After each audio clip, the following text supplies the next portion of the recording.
அருள்மிகு அருந்தவ செல்வி உடனமர் மல்லீஸ்வர சுவாமி திருக்கோயில் ஸ்தல புராணத்தை பற்றி நம்ம தெரிஞ்சுக்கலாம்.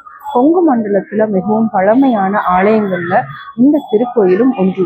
சுமார் 1500 வருடங்களுக்கு முன்பு இந்த இடத்துல வள்ளிவனமாக திகழ்ந்த காலத்துல வேடர்கள் அனைவரும் கிழங்கு பறித்து உண்டு வந்தனர்.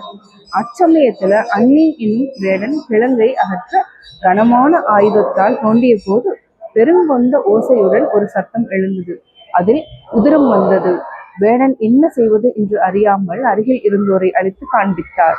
அதன் பிறகு சேரும் மன்னன் செய்தி கேட்டு வள்ளிவனத்திற்கு விஜயம் செய்து ஓசை வந்த இடத்தில் கிழங்கை பெருங்கொண்ட கயிற்றாலும் இரும்பு சங்கையுடன் யானை கொண்டு இழுத்தான். தான் எடுத்த முயற்சி வீண் போகவே மனம் தளர்ந்த மன்னன் நின்ற சமயத்தில் கருமேகங்கள் சூழ பெருத்த இடி சத்தம் முழங்க வானில் ஓர் அசரீரி வாக்கு ஒலித்தது. அவ்விடத்தில் சிவபெருமான் சுயம்பு ரூபமாக தோன்றியுள்ளார் எனவும் பறவை வடிவமாக எழுந்தருளி காட்சியளிப்பார் எனவும் கூறப்பட்டது.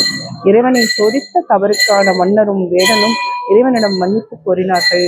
மன்னித்து அருள் புரிந்ததால் மன்னீஸ்வரர் என்று பெயர் பெற்றது இந்த தலம். பின்பு சேரும் மன்னர் இவ்விடத்தில் சிற்ப சாஸ்திரம் கூறிய வண்ணம் ஆலயம் அமைத்தார்.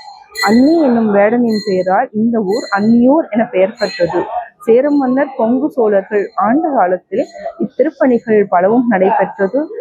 மூலஸ்தானம், கோபுரம், கைலாச விமானம் என பெயர் கொண்டது. இந்த ஆலயத்திற்கு தென் காளஹஸ்தி என்றும் மேற்றலை தஞ்சாவூர் என சிறப்பு பெயரும் உண்டு.